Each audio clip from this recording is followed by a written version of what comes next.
It's time for a reality check. We're here to deconstruct health and fitness trends and provide tangible advice so you can become 1% better with each choice starting today. Welcome back to Reality Check. We are your hosts, Jess and Jill. And because it's in the new year, we're setting goals, we're getting back in the gym, we thought it would be appropriate to go over just like gym etiquette 101, just like how to navigate the gym and basically not be an asshole. I feel like, so we have actually another episode that we're going to record next week for you guys that's going to go through navigating the gym if you're like nervous or uncomfortable or new, and just how to make it feel more comfortable for yourself. So this is really more specifically of just like respecting the other gym goers and your environment. And yeah, it should be pretty simple, short and sweet. It's funny. If you're like, I don't know, I'm respectful enough. It's not just that. We have a lot of women who have never been in a gym before working out, and they're like, hey, am I allowed to ask somebody to work in between sets? And like, it's like kind of like unspoken gym rules like that, just so that when you're there, this is part of feeling more comfortable, so that you know, like, no, it's totally okay to speak up. Like, that's really normal. A lot of people do that. So like some of the stuff has to do with that too. Yeah, for sure. And the first one that Jess had on this list is re-rack your weights.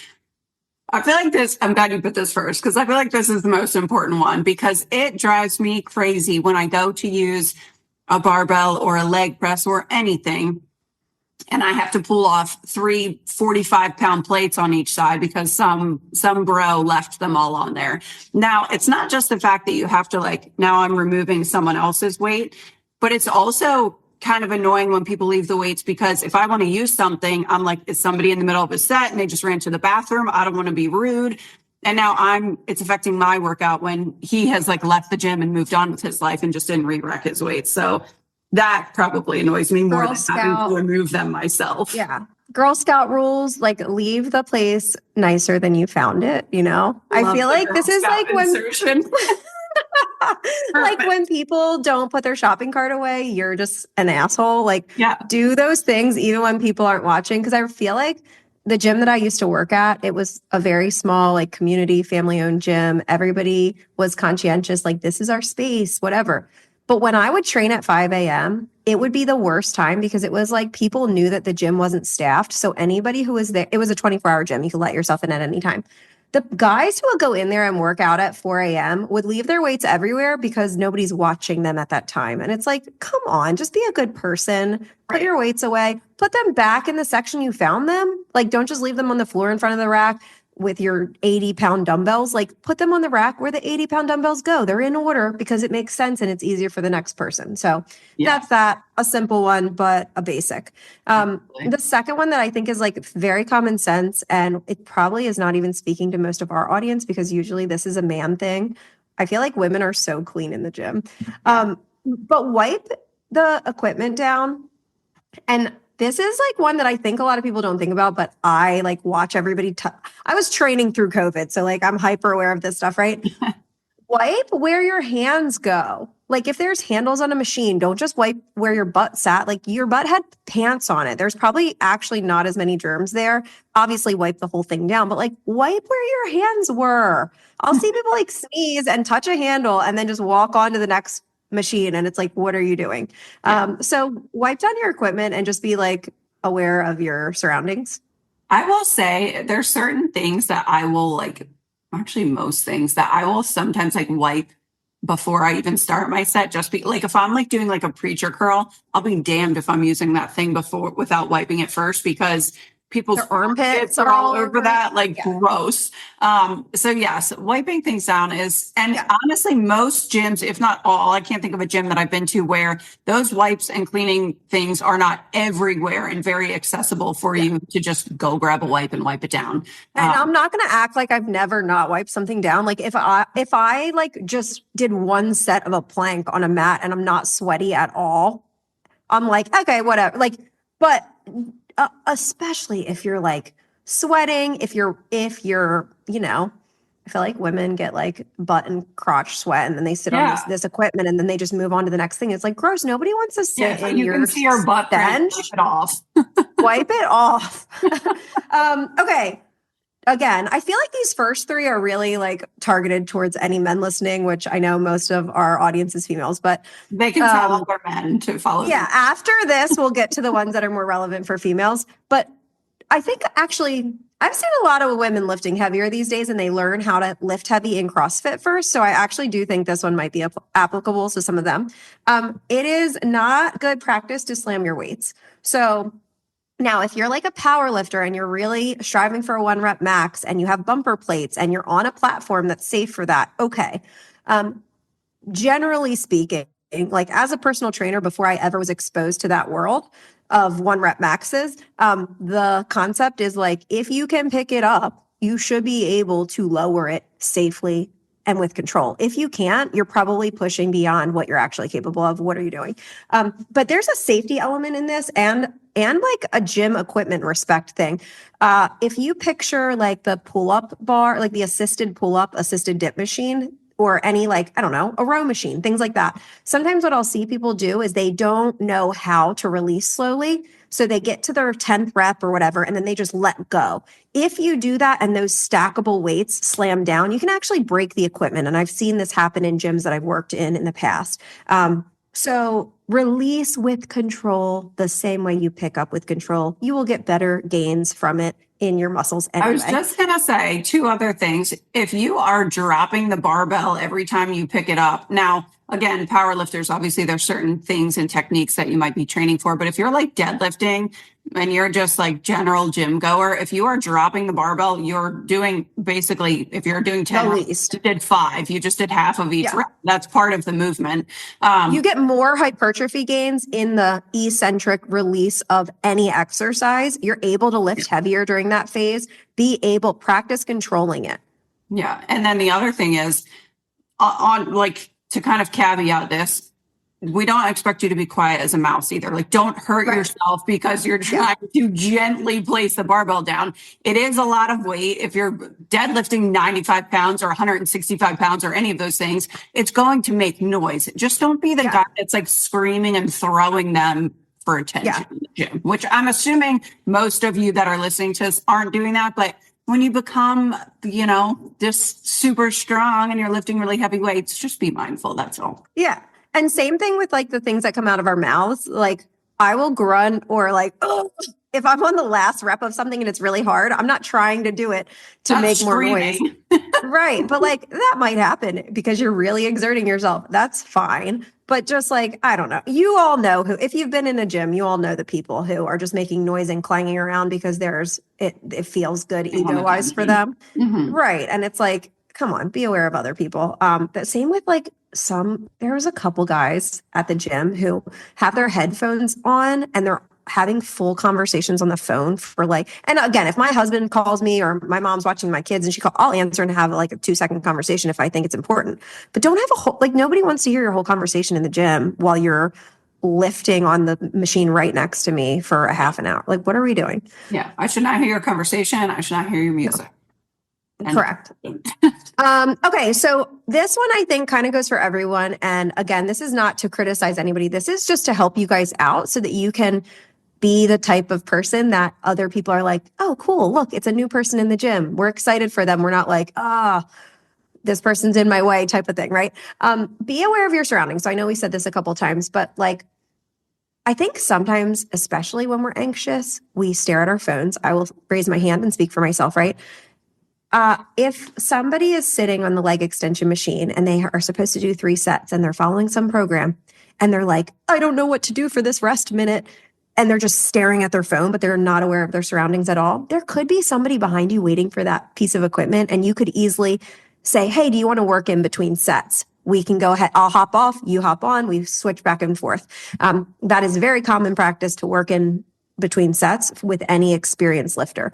Now, again, I now belong to a YMCA with the general public where it's not all people who are used to lifting. So sometimes I'll say, hey, how many sets do you have left? Could we work in? And people are like, I only have 3 sets. And I'm like, okay, they don't even know what I'm asking. So like, okay, I'll go find another move and I'll come back to this equipment. But generally it is good to just be able to do that. So be aware if there's somebody waiting for the machine, or if you see somebody standing there, you can let them know, hey, I only have 1 more set. I see you. Like you're next, basically, right? Another one I saw just this week. Pay attention to how people are using the space around you. So like I saw this guy, there's a lot of people in the gym right now, this time of year, that's normal. Pull a bench up right next to somebody else who is doing chest flies, right? He's opening his arms up wide in this exercise. He's been there doing his moves, and this guy pulls a bench right next to him, and now he can't do the exercise that he was already doing, right? So just be conscious. If they're spaced out, spread out, right? Like give honestly, if anyone is ever like in the vicinity even of a machine, or maybe their things are set and I'm like, are they using that? Are they not? Just ask. I'm just like, hey, are you using this? Are you good? Are you finished? Do you like whatever? Absolutely. I have people do that all the time, that like, even if I have my headphones in, I feel like this is like gym etiquette too, or just like it is experience. Like if I'm on a squat rack and there's a squat rack next to me that like looks open, most of the time, somebody's going to walk up and say, hey, is anybody using this? They're asking me, not because they think I'm using it, because I'm there and I've seen, is anyone there? Which I think is super nice. So they'll usually not disturb me. They'll wait till my set's done. Please also don't interrupt someone's set in the middle. That's a good one we didn't have on this list. Ask a question or jump in. If they're like on rep 3 and they're struggling, let them finish. But they'll usually point and say, hey, anyone on this? And I'll say, nope, you're good. And then they go about their business and everybody is good. So and the guy, actually, this specific scenario with the guy at the bench, I was really impressed because, again, I expect kindness from people at the gym because that is the majority of the experiences that I've had. And I think if you have a one-off negative experience, keep trying. Step out of your comfort zone, because 99% of the people there are everybody's just there for personal growth, right? The guy who was doing the flies was so cool about it. And you could tell he was like, this guy must be new at the gym. And he was like, hey man, can we set up here? And he helped him move the bench so that he could go back to it. And I was like, how nice. Like, I love this example. I can't wait to talk about it on here because this is going to go compliment him. I know. Hey, thank you for your gym etiquette, sir. Yeah. Thank you for making that guy more comfortable here. But yeah, it's like, yeah, that's it. Okay. I had another example. Another example of being aware of your surroundings. Be aware of the equipment around you too. Like I've seen women in front of squat racks put a mat to do ab exercises. Yes. And it's like, oh, hey, there's a whole floor over there that is not around any equipment, that is not being used. Right here, now nobody's going to come use this squat rack because they don't want to interrupt your reps. It's bad etiquette.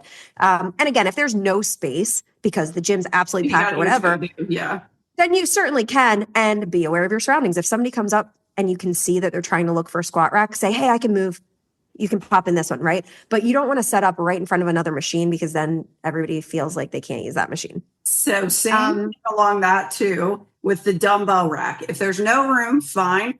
Do not take your dumbbells off the dumbbell rack and then proceed to stand in that exact spot and do your reps. Because if you're standing there doing lateral raises with the 15s and I want the 20s, I now can't get to them because you're standing in front of 5 sets of dumbbells that now nobody can get to until you're done. Is it earth shattering? If it's busy, I get it, whatever.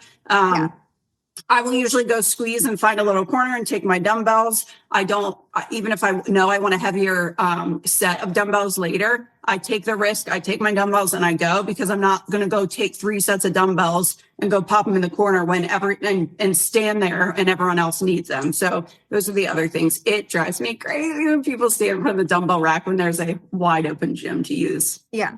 And same with people who are standing in front of equipment. I already said this about if you're not using the equipment and you're doing something else, but if you're standing in front of equipment to, again, usually this is males. I have not seen that, but now I feel like with Instagram, people are taking pictures a lot and stuff.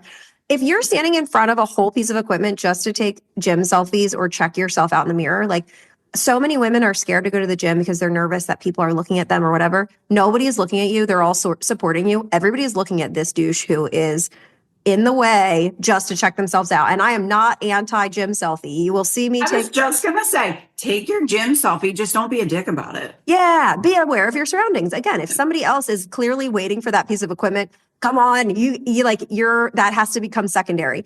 Same with me taking videos, right? Like I'm a trainer online. I take videos of myself in the gym. as much as stinking possible, and you will see some people walking by in the background or whatever, as much as possible, I really try to set that up in a discreet way where it's just going to get me. It's not going to get people behind me because they might be uncomfortable. Like, I don't want to put anybody in that position. So just, again, if you're somebody who likes a gym selfie or likes to check out your muscles in the mirror or whatever, there's nothing wrong with it. Be conscious of other people's space and other people's privacy also. And I know most people aren't recording in the gym, but two things with that. One, like Jess said, be discreet about it. I'm also very strategic and intentional. And if I'm recording something and I see like a group of women pop up and they're like doing group training behind me, I'll usually turn it off. And like, that's probably not the day to record if I can't figure that out. Yeah. Or I will tell them. So like we have clients record form videos and I want to encourage that. And I don't want you to feel like you can't. So if there's a scenario where you're trying to record a form video and someone is in the background, I will actually go tell them, hey, I am recording a video. I'm not posting it anywhere. It's just for my, like to check my form. Is it okay? I've never had anybody say no at all. So you usually can do that too. Everyone, like Jess said, it's really, really rare that somebody is like not nice back when you communicate. But just two little things, like Jess said, sometimes I record and I'm so oblivious because I do it so much, I don't even think about it anymore. But if you're trying to record more or checking your form or something, those kind of things can go a long way too. Yeah. This has nothing to do with etiquette. I've been seeing this like Octo suction cup everywhere for filming and stuff. Have you ever used that? Not Octo, but I have actually a similar one that I just stick to a bunch of I was going to say, if there's anybody out there who does want to record for their form or to send to their coach or whatever, and they're nervous about it, I use one of those pop socket things that has the ring that like folds down on the back of my phone. And I put it at the very, very bottom of my phone. So it is not effective as a pop socket.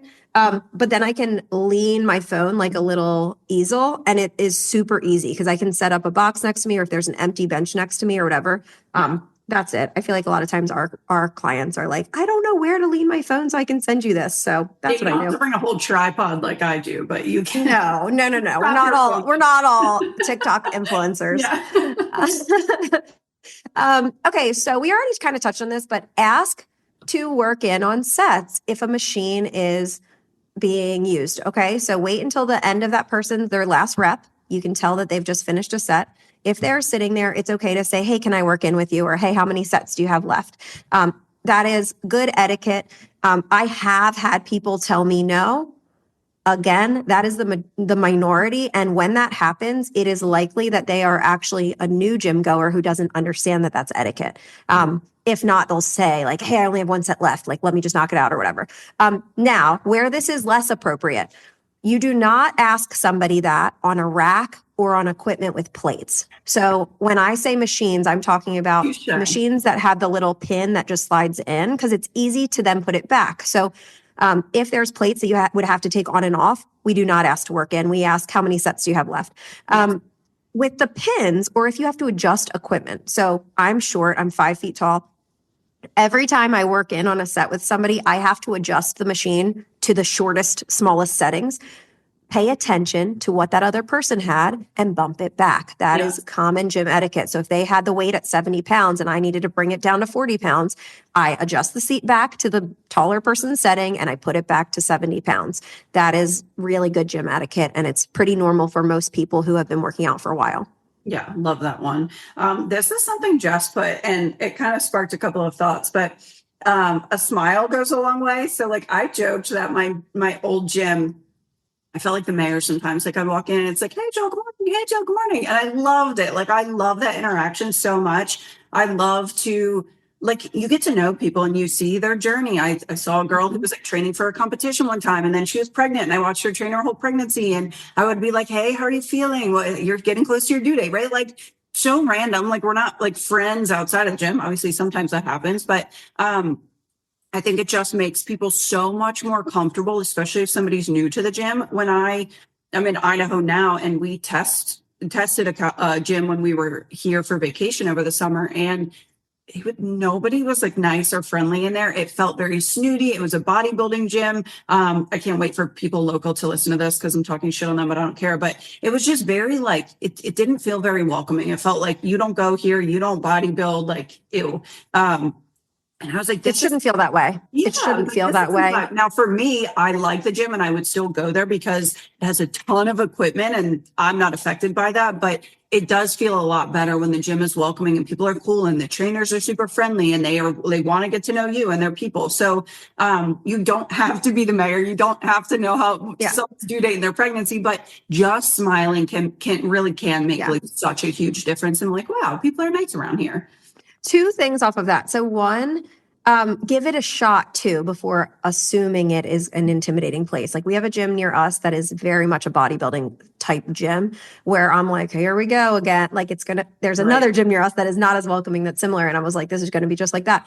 The people are so friendly. All these guys are roided up and huge, and you expect for them to be, you can't lift this or that. They are supportive of every single person that walks in that door. There are older people working out there with their trainers. There are women there. It's every walk of life, and they're really friendly. So again, you don't want to be judged when you go to the gym, right? Don't judge the other people who are on different parts of their fitness journey than you, because everybody is there to improve and has had a day one. The other thing, I actually put this in our notes for the Overcoming Gym Anxiety episode, but when we say a smile goes a long way, it's not just for the experienced lifters who are now welcoming in newbies. As a new person, one of the things I would challenge you with is day one, smile and say hi to somebody. And this is like, not just to get you more comfortable in the gym, but it is like psychologically brings down your walls of anxiety because you realize, whoa, they aren't as scary as I thought they were going to be. And it's very similar to like trying new equipment, right? Like putting yourself out there. Yeah. You're nervous about this piece of equipment. It's so intimidating. I've never used it before. And then you finally figure it out and you're like, oh, that's all it was. Like doing a hard thing like that, mentally a hard thing. And I know that some people are very social and extroverted. I know I might sound like that on the internet, but I'm quite introverted in sexual scenarios.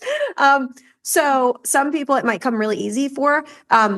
Obviously, when I worked at a gym, that's my job to get to know the members and stuff. But like in my own little bubble, I'm not good at small talk. I get go step out of your bubble, say hi to somebody and smile, and you're going to be like, oh, wow. Oh, yeah. People aren't scary. Most people are nice. They're going to say hi back. They're going to help you if they see you struggling on a machine, everything like that. So actually challenge yourself to do that. Mm-hmm. Another one from Jess was wear whatever you're comfortable in and what makes you feel good. And there really isn't rules or etiquette for this. Like I have never personally like gotten any comments, but I see a lot of social media content where people are like, oh my God, you're doing your makeup for the gym, or why are you wearing that? Or you're complaining about attention and you're wearing something revealing. Who cares? If I'm in a certain phase of my cycle where I'm bloated and I feel uncomfortable, am I going to wear just a sports bra and leggings? Maybe not. If I feel like it, guess what? I don't give a fuck, right? Like who cares? So if you're comfortable in an oversized t-shirt and leggings, great. If you are feeling confident and you want to wear a sports bra and a crop top, whatever, do it. Literally nobody cares. That 99% of people don't give a shit what you wear, and are respectful enough. And that 1%, they're losers anyway and aren't relevant. Yeah. So just and like feeling like you have to be some hot gym girl. It's like, there were phases postpartum for me, especially where it's like, okay, my other leggings don't fit. I'm going to wear sweatpants and a hoodie and like look like a wrestler pre-meet. Yeah. Like that's how I'm going to show up because this is what feels best on me right now versus squeezing into these tiny leggings. And then I feel like I have a wedgie the whole time. It's like, you got to be comfortable first and foremost. And literally nobody cares, which I know that it's hard to believe until you actually get comfortable in that environment, but nobody is paying attention to what you're doing. You need to be comfortable at the end of the day. 100%. Okay. We talked about this one. And don't talk on the phone, please. That's just. Oh, I guess this is like kind of common sense. I don't think this is as common. This is more common when I worked out in a space that had a lot of power lifters. But be conscious of hogging equipment if you are doing something with 1 million sets. Like if that's the case, maybe you do need to go at a time that's less busy during the day or something like that. Like obviously 3 or 4 sets of a given exercise is pretty normal. If you're doing like German volume training and you're doing 10 by 10s with 3-minute breaks in between or so, I don't know, something crazy, try to find less busy hours if your gym only has 2 squat racks, right? Like if there's plenty of equipment, go for it. But you don't want to be hogging the same piece of equipment for more than like 15 minutes. Like what are we doing? Because then nobody else can use that equipment during that time. Again, I don't think that's as common. Usually you can kind of work in with people, but Well, I was going to say, it's annoying scenarios that I've encountered. Yeah, I was going to say, typically it's if someone's hogging, it's because they're on their phone and not paying attention, not because they're training with additional volume. So either way. True. And then it's okay to ask for help, not just from gym staff, but like I have become gym friends with people because they've been like, hey, do you know how to adjust this? Or, hey, have you ever used this equipment? And it's like, I happen to be working out on a piece of equipment near them. It has nothing to do with, they don't know I'm a trainer or anything like that. And I say gym friends, like it's always small talk, but it's similar to what Jill was saying, where it's like a year from now, I'm cheering that person on because I see them making progress and I saw them on their day one. And how cool is it?